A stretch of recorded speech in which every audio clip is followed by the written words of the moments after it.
Hey gardeners, welcome back to the channel. In today's video, I'll be covering 5 crops you should grow for survival gardening. So let's jump right into this video. So the term survival gardening is quite simple. It's very much gardening that is sustainable, easy to grow, and crops that are able to either store for long periods of time or foods you can rely on for survival.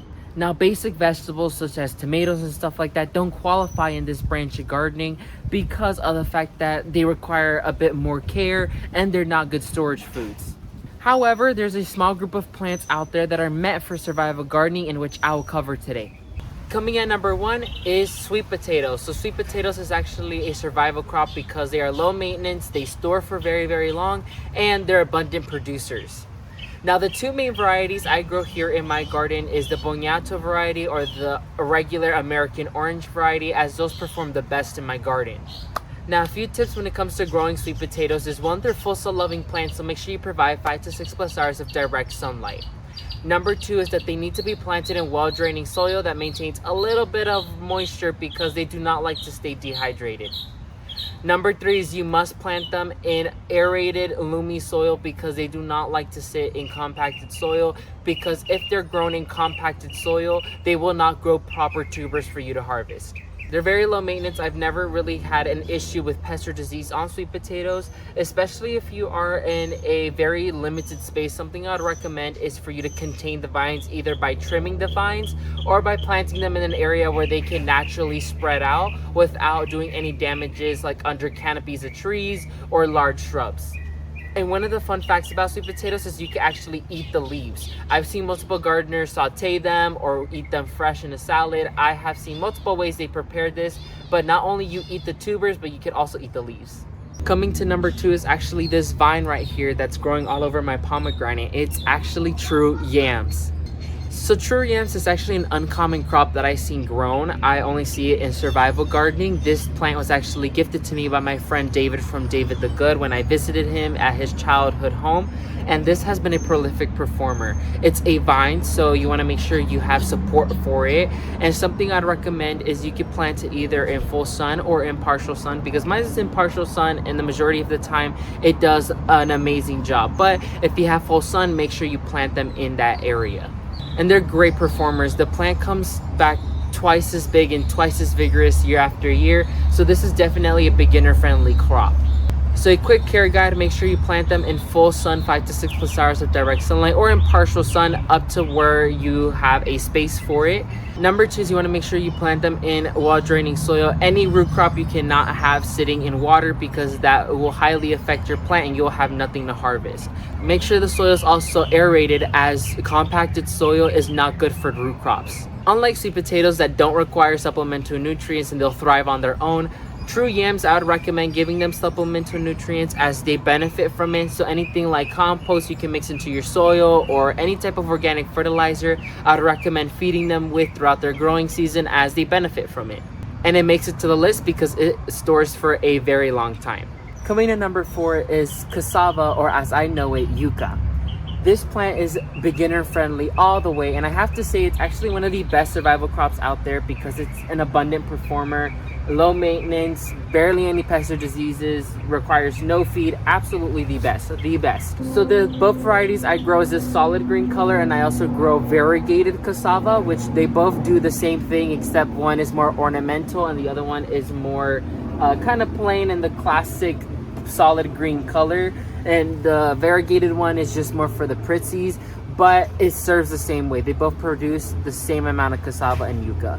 A few tips about growing yucca is 1, they need to be planted in full sun, 5 to 6 plus hours of direct sunlight. Another thing is you want to make sure that they're planted in loamy soil because these yucca roots get big, and you want to make sure that no soil that is compacted will prevent you from harvesting great yields like that, as well as making sure that the soil is well draining, because if it sits in water you will have no yucca to harvest.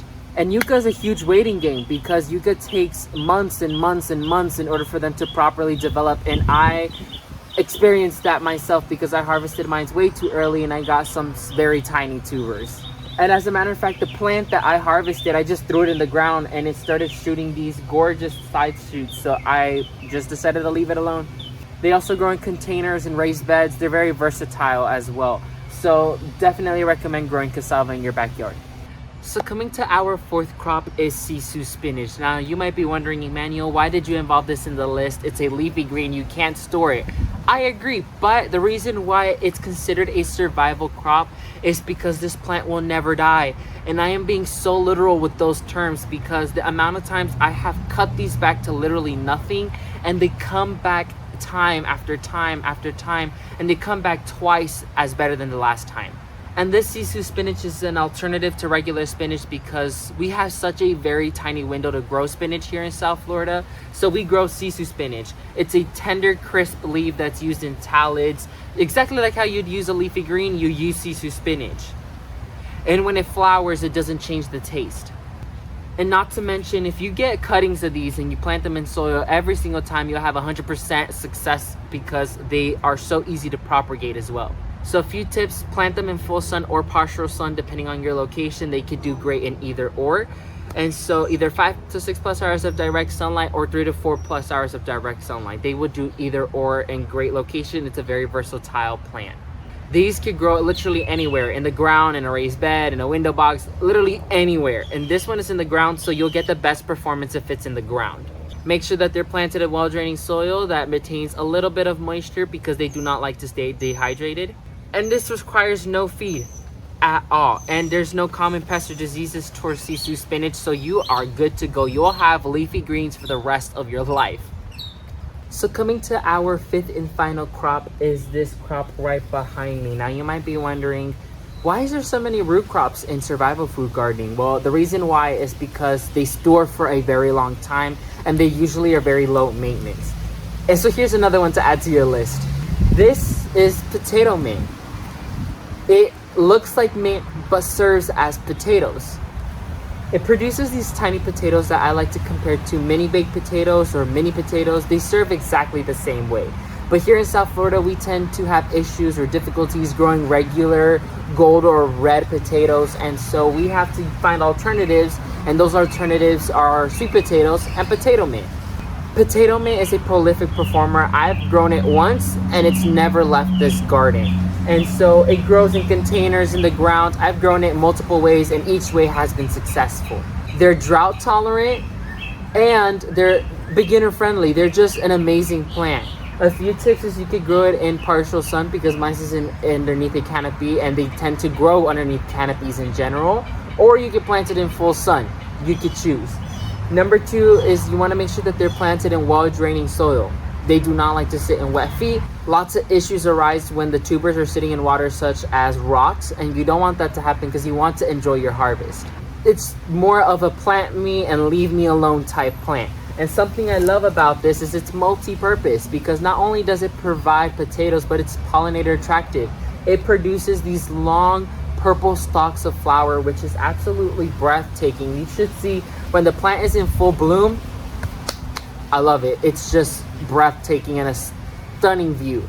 Just like regular potatoes, when they flower, it's showing you that they're producing the potatoes and it's almost time to harvest. So definitely consider yourself growing some potato mint as they are super easy to grow and they taste exactly like potatoes, if not better, because they're less starchy. So gardeners, those are my 5 crops I recommend for survival gardening. It's a huge list. So if you want to see a part 2, comment down below and I'll make that happen. Make sure you leave a like underneath this video and subscribe to the channel if you aren't already. May God bless you and your entire family, and never forget to grow big ultimate gardeners. Bye everyone.